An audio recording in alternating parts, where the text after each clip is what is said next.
Eu vi que tem alguns e-mails aqui. Esses e-mails que eu estou respondendo são até do ano passado, viu? Porque a gente terminou o ano com um número, graças a Deus, com um número de grande de partilhas. Então eu vou pegar algumas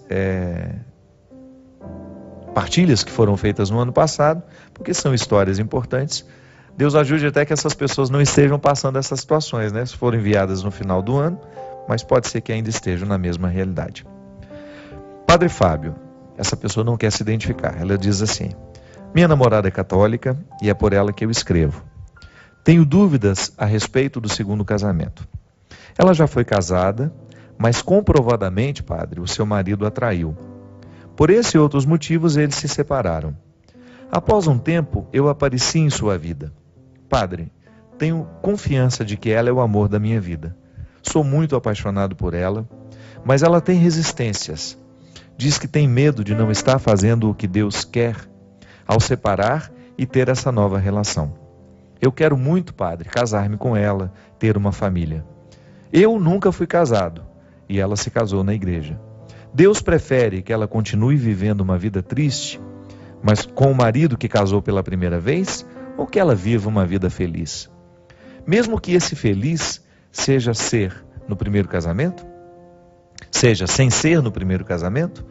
Só para o senhor ter uma ideia, padre, ela já até se separou no civil. Eu posso fazê-la feliz, tenho consciência disso. Falta ela entender o que Deus quer para a vida dela. Ela sempre se questiona se está fazendo o certo. Mas, padre, o que seria o certo? O que seria o melhor? Tem como ela viver em comunhão com Deus sem comungar a Eucaristia? Só sei dizer, padre, que a amo muito, muito, muito, e sou capaz de esperar por ela. Muito obrigado desde já. Meu filho, você faz algumas perguntas que são impossíveis de serem respondidas, né? Porque eu não estou dentro do coração dela e nem você. A gente não sabe quais são os impedimentos que ela enfrenta. E mesmo que a gente ter dúvida, não é nenhum problema, né? Jesus não respondeu aquela pergunta difícil que Pilatos fez para ele. O que é a verdade? Ele ficou caladinho, né? Ele ficou caladinho. Porque ele já tinha respondido com a vida dele. Ele já tinha respondido com as suas opções, com as suas escolhas. E a verdade será sempre o território ardiloso que vai requerer de nós muita sabedoria na percepção dos fatos. Você tem razão, sim.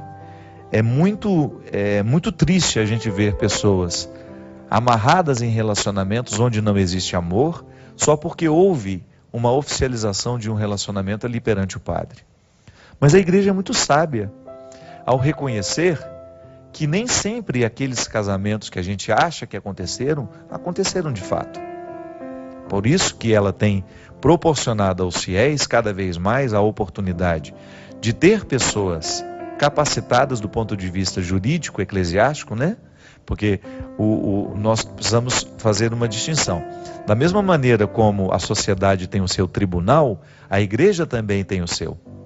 Então, no tribunal da sociedade, lá se julgam os crimes, os fatos que são ligados à vida social. Dentro da igreja, nós temos o tribunal eclesiástico, que vai julgar, analisar situações específicas da vida religiosa de uma pessoa. Por exemplo, a declaração de nulidade de um sacramento é um atributo específico do tribunal eclesiástico. Por isso, você não diz o seu nome aqui, se você tem alguma dúvida em relação à validade do seu casamento, procure na sua paróquia.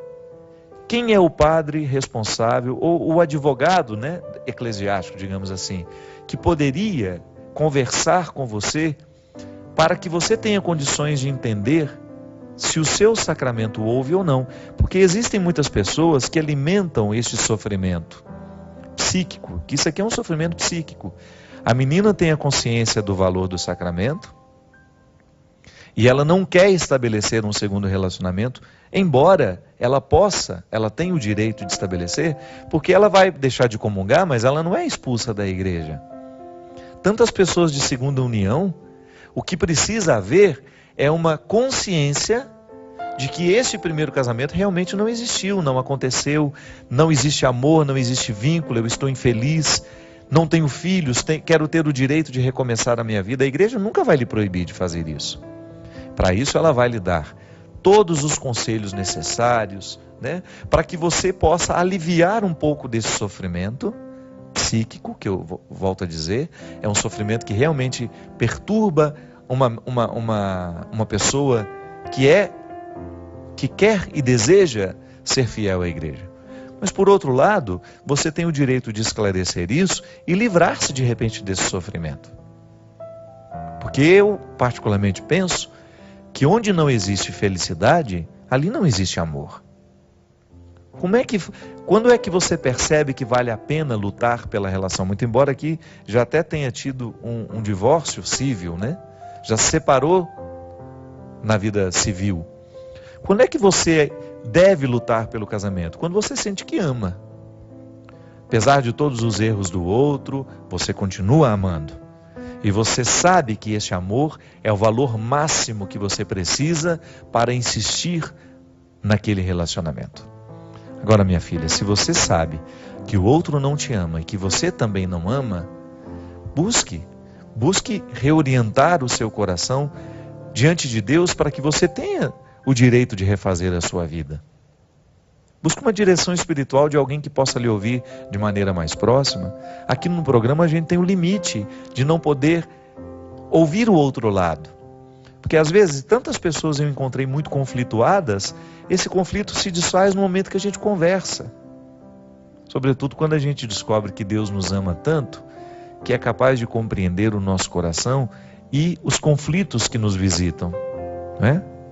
Então muitos casais, muitas pessoas que já se separaram e que têm uma dificuldade de estabelecer um novo relacionamento, porque têm essa consciência cristã de que não seria correto, também precisam ser visitadas pela graça de Deus. Porque às vezes Deus vai reconstruir a sua vida ao lado de uma outra pessoa. E quem sabe você vai ter até a graça de ser encaminhada, de ser esclarecida, de você chegar à conclusão de que seu primeiro casamento nem aconteceu. Porque a igreja não pode anular um casamento. Nunca diga isso, tá? Você que já teve a declaração de nulidade do seu casamento. Você nunca pode falar, a igreja anulou o meu casamento. Não. A igreja não pode anular um sacramento. Ela pode declarar que não houve. Porque para um casal se casar, inclusive esse é um erro também, né? Ah, o padre que celebrou o meu casamento é fulano de tal. Não, o padre não celebrou seu casamento. Quem celebrou seu casamento foi você e seu marido. Os cônjuges são os celebrantes. O padre é o presidente da celebração. Se você falar que eu celebrei seu casamento, você está falando que casou comigo. E eu não me casei com você. Você se casou com seu marido. Então, quem celebrou foi você e ele. O padre apenas presidiu. Então, quando a igreja analisa, e por diversas razões, que são jurídicas, que é o advogado da cúria que vai lhe orientar, se há algum indício do seu casamento não ter acontecido. Então, padre, mas o que aconteceu lá na igreja aquele dia? Um teatro. Porque o que nos casa não é aquele rito somente. O que nos casa é a consciência que está aberta à união. Porque Deus, minha gente, visita é a nossa consciência. Ou você acha que Deus fica parado nos álbuns de fotografia? Não.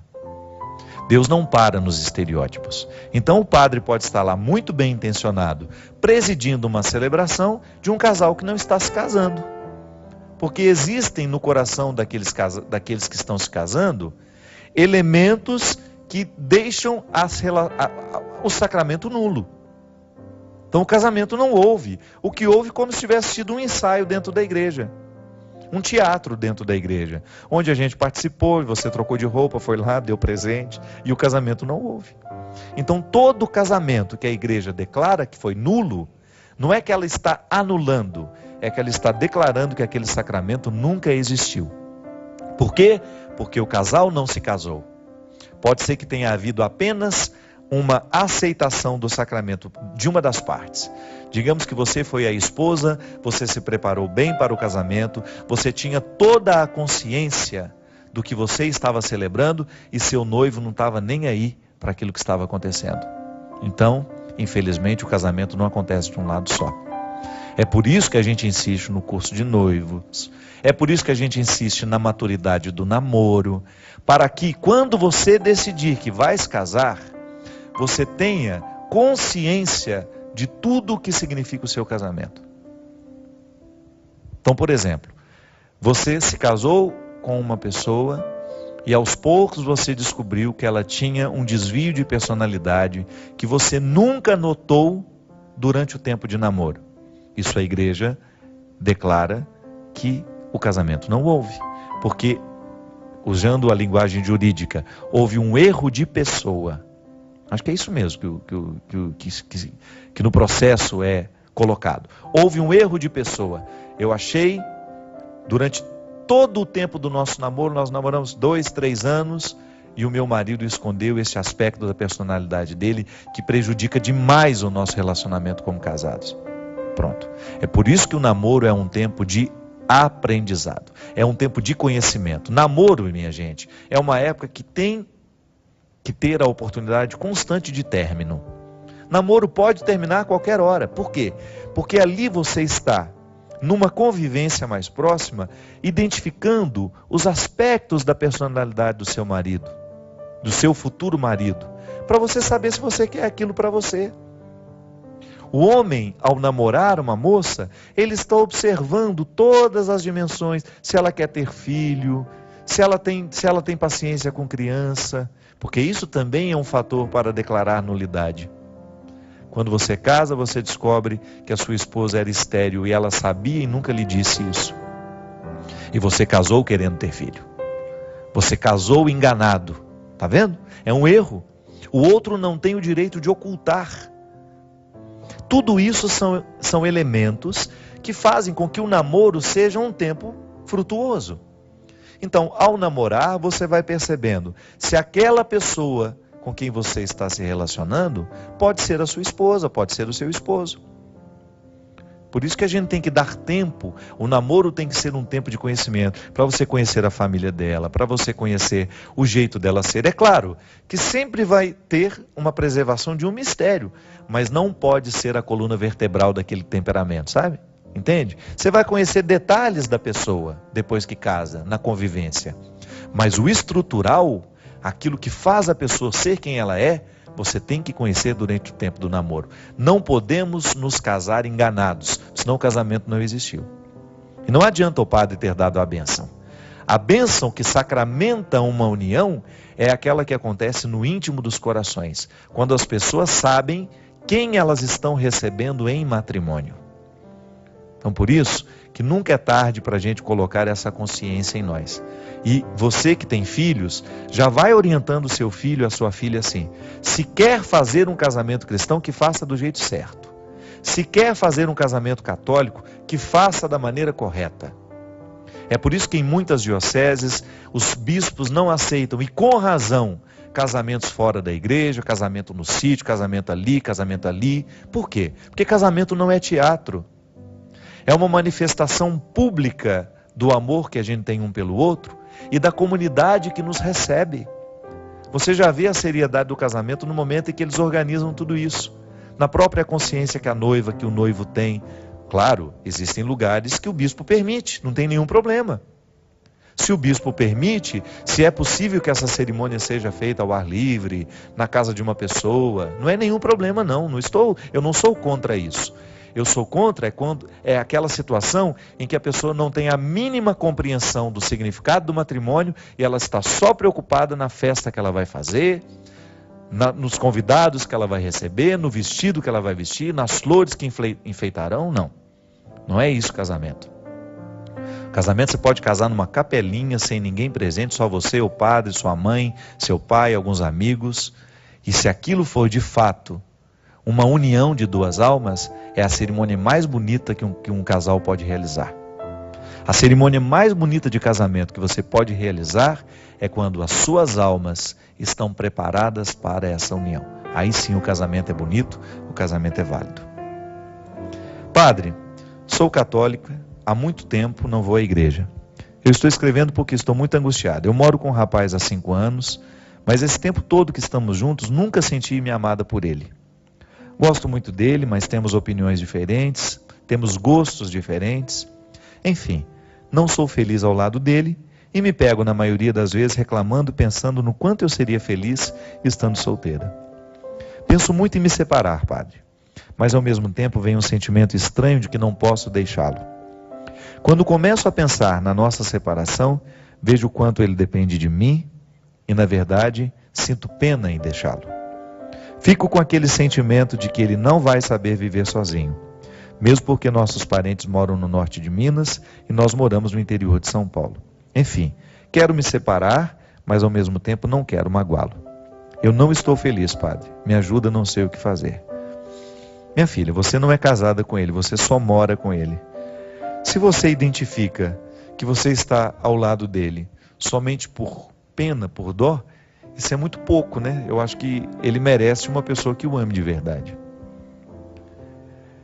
Infelizmente é assim também, né? As pessoas não chegam nem a fazer um namoro, já estão morando juntas, apressam tudo. Gente, hoje relacionamento tem ficado cada vez mais difícil porque as pessoas não são pacientes para viverem o processo.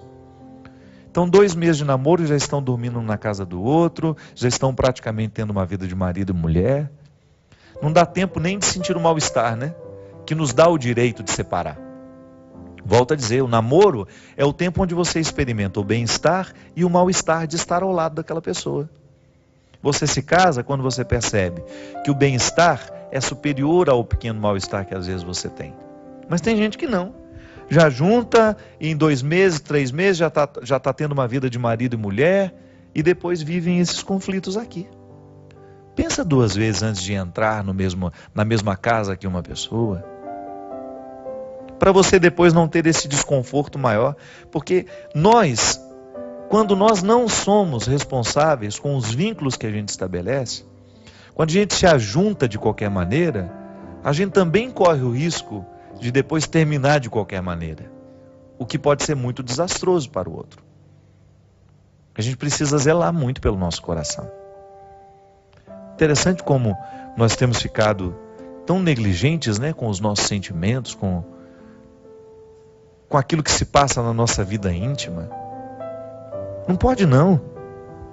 A gente tem que zelar um pouco mais por nós. A gente falava aqui no início do programa que a gente tem o direito de se aproximar de Deus com todas as nossas mazelas, né? Com todas as nossas misérias. Deus sempre vai nos dar essa experiência do recomeço. Mas vamos tomar cuidado antes de cometer tantos erros. Vamos ficar um pouco mais cuidadosos com a gente. Fique um pouco mais cuidadoso com seus sentimentos, com os vínculos que você estabelece, com as escolhas que você faz. Você continua tendo, depois que deu errado, alguma coisa deu errado na sua vida, você continua tendo o direito de se aproximar-se deste altar, de encontrar esse sumo sacerdote que tudo perdoa, que tudo restaura, que tudo transforma. Deus não tem problema com o pecado. Deus sempre perdoa o nosso pecado toda vez que a gente se arrepende dele. O problema é que às vezes a gente não se perdoa. O problema é que às vezes as consequências dos nossos erros vão marcar a nossa vida durante 5, 6, 7, 8, 10 anos. Às vezes marca uma vida inteira. Imagina, digamos que a gente vai ter 80 anos de vida, uma perspectiva boa, né? Digamos que a gente passe aí 10, 15 anos amargurando escolhas erradas, porque nos faltou um pouco de cuidado. Essa vida é muito curta, minha gente. Zele pelos seus sentimentos. Olhe-se com responsabilidade. Volto a dizer, Deus não tem problema com o pecado. Deus não tem o problema com os erros que a gente comete, mas os erros deixam consequências. Por isso, antes de errar, antes de dar um passo em falso, analise se vai valer a pena. Antes de entrar para dentro de casa para morar juntos, analise se vai valer a pena. Não seria mais interessante você viver um namoro conforme manda as regras? A tradição nos ensina tantas coisas boas. Erra menos aquele que obedece essa tradição. Dar os passos do jeito mais convencional, sabe? Faz bem. Faz bem a gente ser um pouco retrógrado. Ter uma mente que nos posicione assim com um pouco mais de cautela. Porque depois que os erros acontecem, depois que o pecado chega à nossa vida, que é justamente isso, esse incômodo, essa sensação de ter vivido a vida do jeito errado, de ter machucado quem a gente ama, naturalmente machucado a Deus, depois que isso acontece, a gente tem que cuidar das consequências. Que Deus nos ajude a clarear cada vez mais o nosso coração, para que a gente erre menos, para que quando a gente tiver que lidar com os nossos erros, que seja sabedoria, com sabedoria. Desça sobre mim e sobre você a bênção e a proteção do céu. Ele que é Pai, Filho e Espírito Santo. Amém. Até a semana que vem, se Deus quiser.